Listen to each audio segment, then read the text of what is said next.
Hi, I'm Seth Wereska, Senior Digital Media Specialist at Productive Media, and I wanted to share some of our philosophy around choosing online event technologies. As I record this, there's no longer a question of if events are going to have a remote or virtual component. And we're predicting that a hybrid model for events is going to be here to stay. So, we're going to take a few moments to explain how we think about virtual and why every event needs to consider the why of remote participation before they think about the how. I want to start with the familiar. I think we can all agree that not everything in life can be reduced to a bullet list. Unless, of course, you're using PowerPoint. I recognize the irony here. As Edward Tufte would tell us, the medium is not actually the message, but it does affect it. His incredibly dense essay on the cognitive style of PowerPoint details how the ubiquitous program encourages us to communicate in a specific way, regardless of whether it's the best way to get our message across. In PowerPoint, everything is about hierarchies and bullet points. The essay is worth a read if you want your brain melted a bit, but the point I'm trying to make is that just like PowerPoint can take a good idea and make it unbearably dull, starting a virtual event by looking at the technology can make the event unbearable. And you are faced with a ton of technology options. It can feel a little bit like the Old West, where there were wide open opportunities and lots of chances to get killed by something you never saw coming. Point-to-point, like Skype versus multi-point, like Zoom or Google Meet, or is this a webcast? Are you going over the top to get into televisions, which is different than the lean forward experience of a laptop or a phone? Are we thinking about Facebook Live, YouTube Live, Instagram Live, LinkedIn Live, Twitch TV? Is Periscope still around? Are we going to push a native app or a web app? Do we need feedback, polls, games, social wall, chat, forum, upvoting? Can you get people there? Can you keep them engaged? It's a lot. Fortunately, none of that actually matters. Yet. Just like any event, you need to focus on the fundamentals, and technology should serve your message. It shouldn't drive it. So, what are your fundamentals? Well, first, what is your goal? Who is your audience? And what is the scope of the event? This really isn't any different than a live event. And it's still a good time to be honest with yourself and your client. Are you trying to raise money, awareness, build an audience, build a team, motivate your sales force, getting ideas, gathering feedback, making a sale? If we're being honest, if you're hosting a gala, you're probably trying to motivate people to raise some money. If you're running a staff meeting, are you trying to motivate the troops? Or do you really just want them to know about the new cover sheet for the TPS reports? We group goals into 3 buckets. There are events where clients try to exchange information. There are events where clients try to convey information. And there are events where clients try to motivate action. Information exchange events are all about two-way information flow. By definition, they have to be highly interactive. As much as possible, we try to remove any impediments to participation. It can be hard enough to pull people out of their shell when they are right in front of you. Now you have to pull them through the internet as well. Much more common are clients who want to convey information. They want to get information across to their audience in as clear and concise a way as possible. Here, interactivity takes a little bit of a backseat to structure so that people are less likely to get lost during the presentation. These are your quarterly meetings, staff trainings, customer trainings, seminars. If you're talking to a slide deck, you are probably trying to convey information. Often, with these events, we are trying to put the PowerPoint up most, if not all the time, so that the audience can refer to it. While it's helpful to see the presenter, typically we don't see much of the audience. Finally, there are clients who want to motivate action in their audiences. This is a virtual gala that's driving donations, it's a pep rally, it's a sales pitch. It's also tricky. We need to keep people personally engaged, but we don't actually want them to interrupt their presentation and disengage others. This is where you bring the flash and you keep it fast. You're probably going to get your feedback through an alternate source, because if you stop, there's a chance you're going to lose your audience. Once you have your goals, you can define your message, so your technology choices can be filtered based on what makes your message stronger. Do you need two-way communication, or does that just distract the rest of the audience? What kind of feedback tools keep the audience engaged but don't distract everyone else? How about social media sharing? Can you get your audience to boost your message as they offer you feedback? Do you have a good enough rapport with your audience to risk that? Now, this is a great start, but there are two more factors that we can do this with. Next up is your audience. This goes back to communication theory and the fact that half of the communication process is done by the audience. We might expand this in another video, but the audience is going to come with their own motivations and ideas. We can't control that, but if we know them well enough, we can adjust for it. For those of you trying to parse the second quote, Mr. Ford also informs us that if you load 16 tons, you will get another day older and deeper in debt.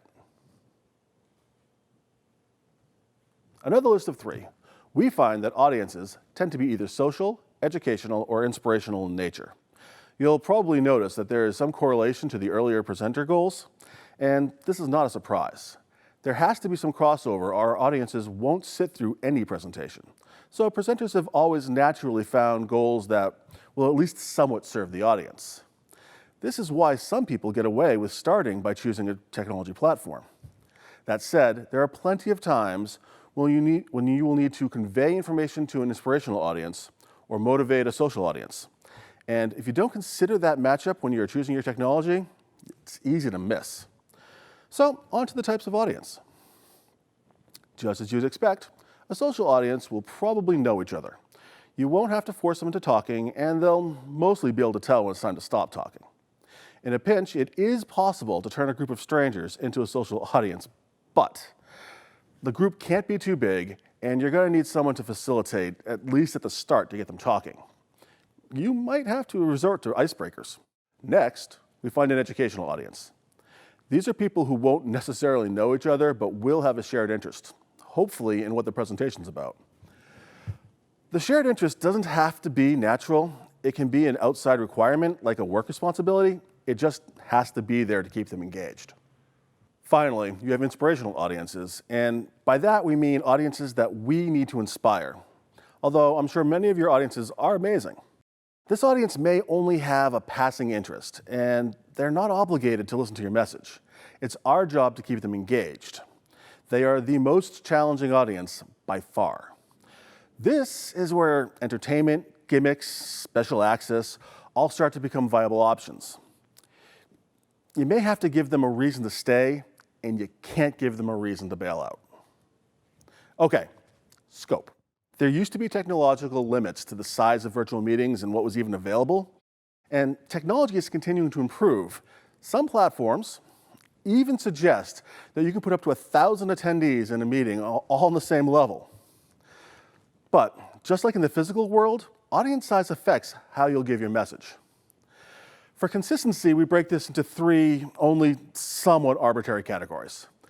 The actual numbers are super ballpark and will be nudged up or down by the more qualitative traits of your audience, your event, and your presenter.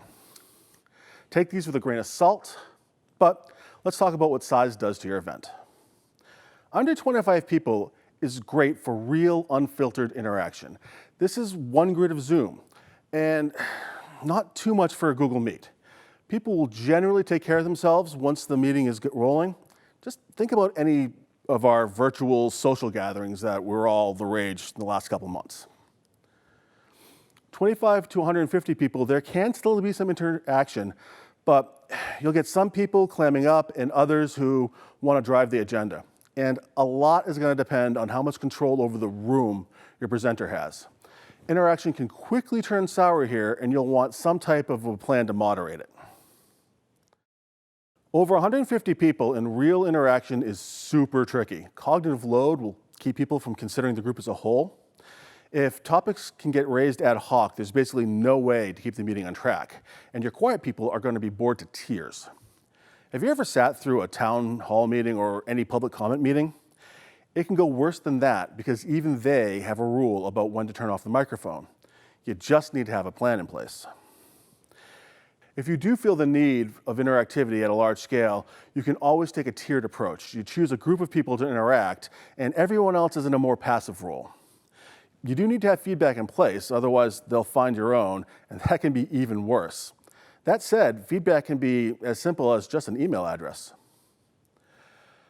For virtual-only meetings, it's great if the feedback mechanism can be integrated into the experience. It can also be third-party, and that's especially important for hybrid events where you don't want everyone watching it on their phone. At this size, though, feedback will probably need to be deduplicated and filtered. But then, it can be as simple as having someone read the emails to a presenter. As a final note for scope, be realistic. When we ask clients about the size of their audience, we often hear, well, it's unlimited, or probably a couple of thousand, when they aren't even filling their rooms in real life. And that's when people are going to get dinner and drinks. As your size goes up, your ability to really engage the audience tends to decrease. Ask yourself if you may be better off getting your top 50 donors in a private chat with a celebrity than with 200 people who aren't as invested. Certainly, you don't want to set up for 1,000 people and put all of the necessary limits in place and then only have 100. Or, again, you can take a tiered approach where you have your core group and then your audience. All right, putting it all together. Once you know your goal, audience, and scope, it's often pretty easy to figure out what technology to use. You need to gather information from a social audience of 10 people? It's a Zoom call. You need to get your quarterly results out to 500 employees? You're going to want to use a private web stream. But what about needing to exchange information with an international audience? Maybe you draw them in with some limited access entertainment, you deliver a structured message, you break them into smaller groups to get that dynamic feedback, and you close out with some more entertainment or raffle prize, just to keep them engaged. We've developed a matrix to recommend technologies based on these three sets of three categories, but it's either multivariate enough or maybe just confusing enough that we don't release it to the public. We do have a worksheet that we will include on our website that we use to gather the data that we think is important to consider when starting to make recommendations about going virtual. Take a look at that worksheet and give some thought to what you want your viewers to experience and what you hope to accomplish. If you still don't feel comfortable, I can guarantee that there are a large number of audiovisual professionals out there who have nothing better to do than to help you figure out your way forward. And, we're always willing to walk people through our matrix and at least start to develop some ideas. In fact, if you have some questions, send them to feedback@productivemedia.com. If we get a number of interesting ideas, then maybe we'll do a less formal brainstorming session and, put together some starter ideas live. If you've enjoyed what you've seen, or at least found it interesting, consider liking and subscribing. We're planning to keep putting out videos over the summer around streaming, virtual meetings, and our thoughts on making meeting technology work for you. If you have any ideas or questions, we'd love to hear from you. Thanks for watching, and we'll talk soon.